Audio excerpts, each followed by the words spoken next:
അവൾ മനസ്സിൽ mission on എന്ന് പറഞ്ഞു. അവൾ അവളുടെ നോട്ടിൽ എഴുതിയ ആദ്യത്തെ പോയിന്റ് ഓർത്തു. സ്റ്റെപ്പ് 1, പുഞ്ചിരിയോടെ നോക്കുക.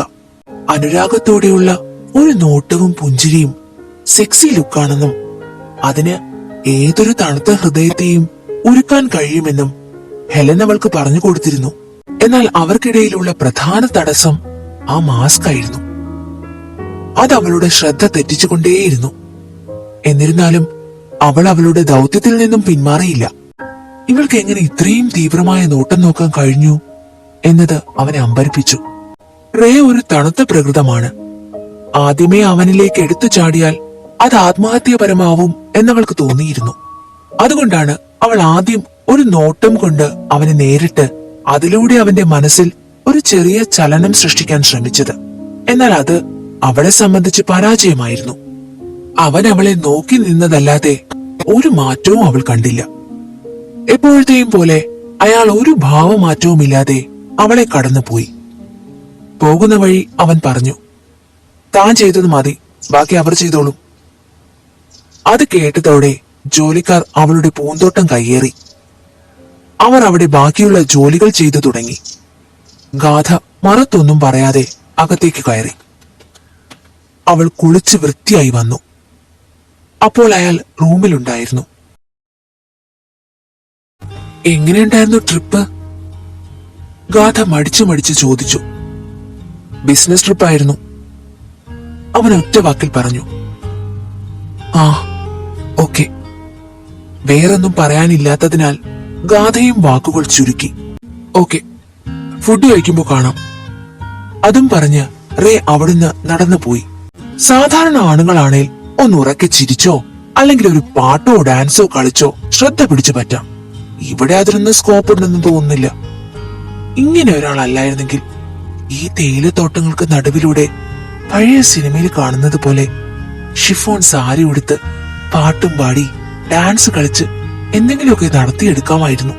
അല്ലെങ്കിലും സിനിമയിലൊക്കെ എന്ത് എളുപ്പമായില്ല. ഒറ്റ പാട്ടിൽ പ്രണയം മുതൽ വിവാഹവും കുഞ്ഞാവുന്നതും ഒക്കെ കഴിയും. ജീവിതവും അതുപോലെ എല്ലാം പെട്ടെന്ന് നടന്നിരുന്നതിൽ എന്ത് നന്നായനെ. അവൾ ഈ മിഷന് സ്വയം നൽകിയ പേര് വിവാഹത്തിന് ശേഷമുള്ള സാഹസിക പ്രണയം എന്നായിരുന്നു. എന്നാൽ പിന്നീട് അവൾ ചിന്തിച്ചു, പ്രണയം? ഇല്ല, അതൊരിക്കലും സംഭവിക്കില്ല. അയാൾക്ക് വേണ്ടത് തന്നിൽ നിന്നും ഒരു കുഞ്ഞിനെയാണ്, അല്ലാതെ സ്നേഹിക്കാനും സ്നേഹിക്കപ്പെടാനുമുള്ള ഒരു ഭാര്യയല്ല. അതുകൊണ്ട് തന്നോട് പ്രണയം തോന്നേണ്ട കാര്യം അയാൾക്കില്ല. അതുകൊണ്ട് അവൾ മിഷൻ നെയിം മാറ്റി. വിവാഹത്തിന് ശേഷമുള്ള വശീകരണം. വിശാലമായ ഹാളിൽ ഡൈനിങ് ടേബിളിൽ ഇരുന്ന് റേയും ഗാഥയും ഭക്ഷണം കഴിക്കുകയായിരുന്നു. സ്റ്റെപ്പ് 2, പരസ്പരം സംസാരിക്കുക, മനസ്സിലാക്കുക. ഗാഥയെ ഏറ്റവും ബുദ്ധിമുട്ടിക്കുന്ന കാര്യം എന്താണെന്നാൽ അവൾ വായിച്ചിട്ടുള്ള എല്ലാ ലേഖനങ്ങളിലും കുറിപ്പുകളിലും എല്ലാം നിർദ്ദേശിക്കുന്നത് പ്രകാരം ഇണയുമായി പരസ്പരം തുറന്നു സംസാരിക്കേണ്ട ചോദ്യങ്ങൾ ഇതൊക്കെയാണ്. 1, നിങ്ങൾക്ക് എന്നിൽ ഏറ്റവും ഇഷ്ടം എന്താണ്? 2, നിങ്ങൾക്ക് ഇതുവരെ ഉണ്ടായതിൽ വെച്ച് ഏറ്റവും കുറഞ്ഞ നാളത്തെ റിലേഷൻ ആരുമായി ആയിരുന്നു? 3, നിങ്ങളുടെ മനസ്സിലെ പെൺകുട്ടി എങ്ങനെയാണ്? നിങ്ങളുടെ സങ്കല്പം എന്താണ്? അങ്ങനെ നിരനിരയായി അവളുടെ ഉള്ളിൽ ഓരോ ചോദ്യങ്ങൾ വന്നു. അതൊക്കെ മനസ്സിലിട്ട് ഒന്നുകൂടെ അനലൈസ് ചെയ്തപ്പോഴാണ് ഗാഥയ്ക്കതിലെ മണ്ടത്തരം മനസ്സിലായത്. ഇയാൾക്ക് ഒരാളോടും ഇതുവരെ ഒരു റിലേഷനും ഉണ്ടായിട്ടില്ല. അതിലുപരി ഒരു പെൺകുട്ടിയിലും ഒരു താല്പര്യം പോലും തോന്നിയിട്ടില്ല. ആരോടെങ്കിലും താല്പര്യമുണ്ടെങ്കിലല്ലേ ഇതൊക്കെ ചോദിച്ചിട്ട് കാര്യമുള്ളൂ. കർത്താവേ, ഈ മുന്നിലിരിക്കുന്ന ആളോട് എങ്ങനെ ഒന്ന് സംസാരിച്ചു തുടങ്ങും? അയാളുടെ ഇഷ്ടങ്ങളും താല്പര്യങ്ങളും അറിഞ്ഞാലല്ലേ അയാൾക്ക് ഇഷ്ടപ്പെട്ട പോലെ നടന്ന് അയാളെ ഒന്ന് കൊതിപ്പിക്കാൻ നോക്കൂ. ഗാഥ അവളുടെ സെക്കൻഡ് പ്ലാൻ നടപ്പിലാക്കാൻ തയ്യാറായി. നിങ്ങൾക്ക് ഏറ്റവും ഇഷ്ടപ്പെട്ട ഭക്ഷണം ഏതാ? അങ്ങനെ പ്രത്യേകിച്ചൊന്നുമില്ല. ഓക്കെ, അപ്പോൾ സിനിമകളോ? ഏറ്റവും ഇഷ്ടപ്പെട്ട വീണ്ടും വീണ്ടും കാണുന്ന സിനിമ ഏതാ? ഞാൻ സിനിമ കാണാറില്ല. മറുപടി എപ്പോഴത്തെയും പോലെ പെട്ടെന്ന് തന്നെ വന്നു. ഇതെന്ത് മനുഷ്യനാ, സിനിമയ്ക്ക് കാണാത്ത ആൾക്കാരുണ്ടോ? അവൾ ചിന്തിച്ചു. എന്നിട്ട് ഒട്ടും സമയം പാഴാക്കാതെ അടുത്ത ചോദ്യം ചോദിച്ചു. അപ്പോ സ്പോർട്സ് ആയിരിക്കും താല്പര്യം അല്ലേ? ഏറ്റവും ഇഷ്ടപ്പെട്ട സ്പോർട്സ് ഏതാ? അങ്ങനെ പ്രത്യേകിച്ച് ഇഷ്ടം ഒന്നിനോടും ഇല്ല. ഗാഥയ്ക്ക് കുറച്ച് നിരാശ തോന്നി തുടങ്ങി. ഒരു കാര്യത്തിലും ഒരു താല്പര്യം ഇല്ലാന്ന് വെച്ചാ അതെങ്ങനെ ശരിയാവും? തന്റെ ഫസ്റ്റ് പ്ലാൻ സക്സസ് ആണോ ഫെയിൽ ആണോ എന്ന് പോലും അറിയാൻ കഴിഞ്ഞില്ല. സെക്കൻഡ് പ്ലാൻ അട്ടർ ഫ്ലോപ്പായി. ഇനി അടുത്ത പ്ലാൻ നോക്കണം. അത് കഴിഞ്ഞതിൽ നിന്നും ഒരുപാട് റിസ്ക് കൂടിയതാണ്. റേയുമായുള്ള എന്തും റിസ്ക് ആണെന്ന് അവൾക്ക് അറിയാം. അതുകൊണ്ട് അവൾ പിന്തിരിയാൻ ശ്രമിച്ചില്ല. പ്ലാൻ 3, റേയുമായി പുറത്തേക്ക് പോവുക. ഈ നടപടി അപകടകരമാണെന്ന് ഗാഥയ്ക്ക് ഉറപ്പുണ്ടായിരുന്നു. അയാൾക്ക് അതിലൊന്നും യാതൊരു താല്പര്യവും ഉണ്ടാവാൻ ഒരു വഴിയില്ലെന്ന് അവൾക്ക് തോന്നിയിരുന്നു. അതിലെല്ലാം ഉപരി അയാൾ മുഖം മറയ്ക്കാതെ വെളിയിൽ വരില്ല. പലവിധ കാര്യങ്ങൾ ചിന്തിച്ച് അവസാനം അവൾ ഒരു തീരുമാനത്തിലെത്തി.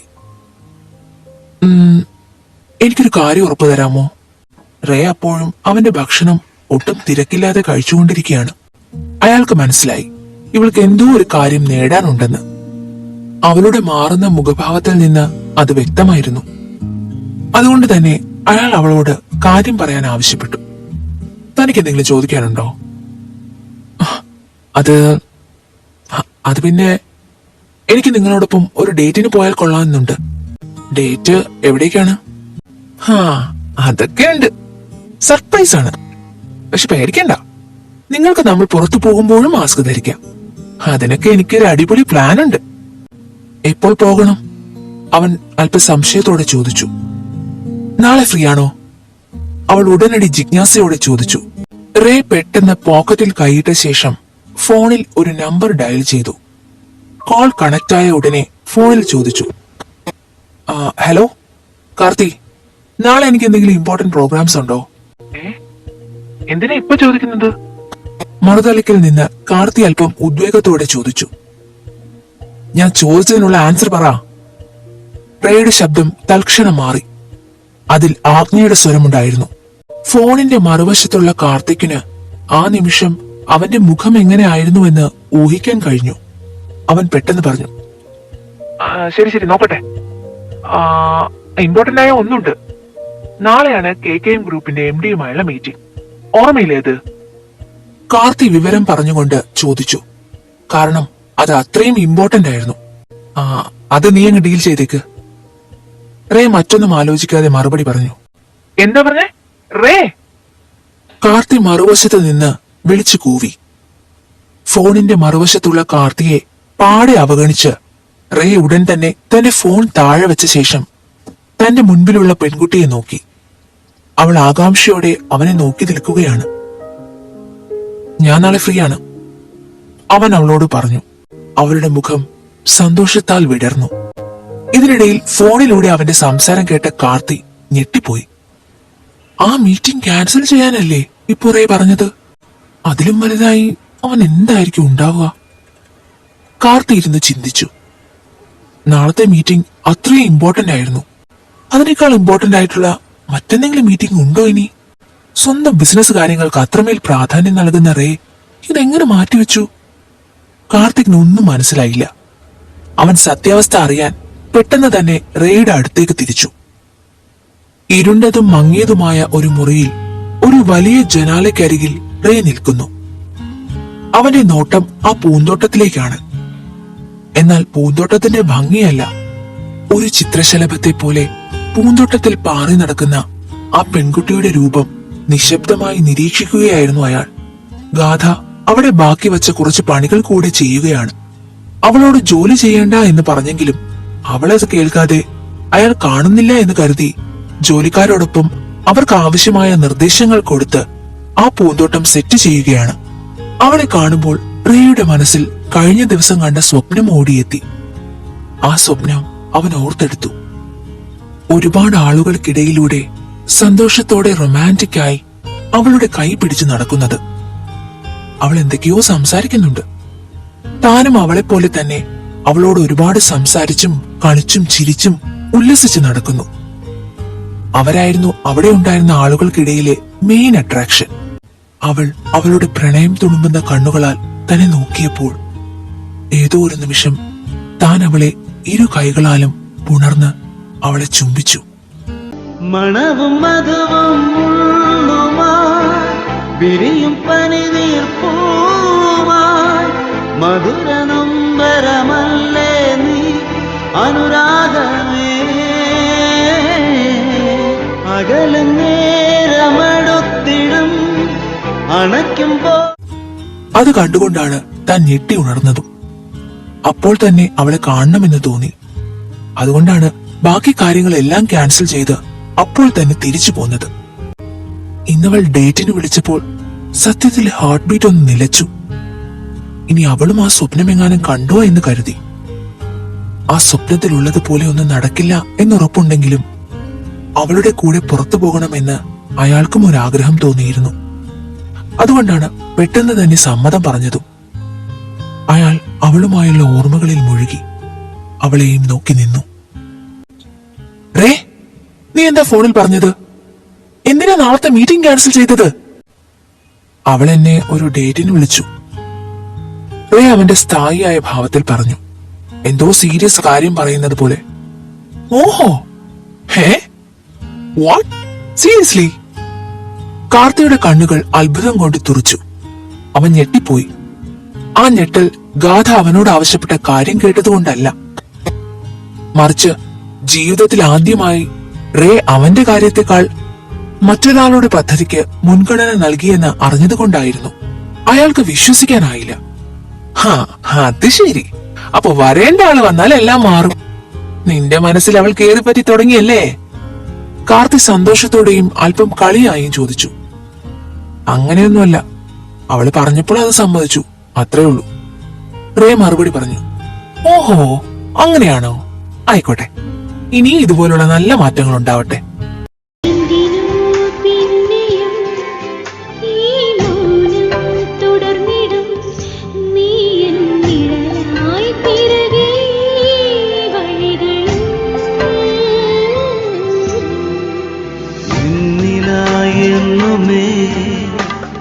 നിൻമുഖം തെളിഞ്ഞിടും നീ എന്നും നിറഞ്ഞിടും എൻ മിഴികളിൽ.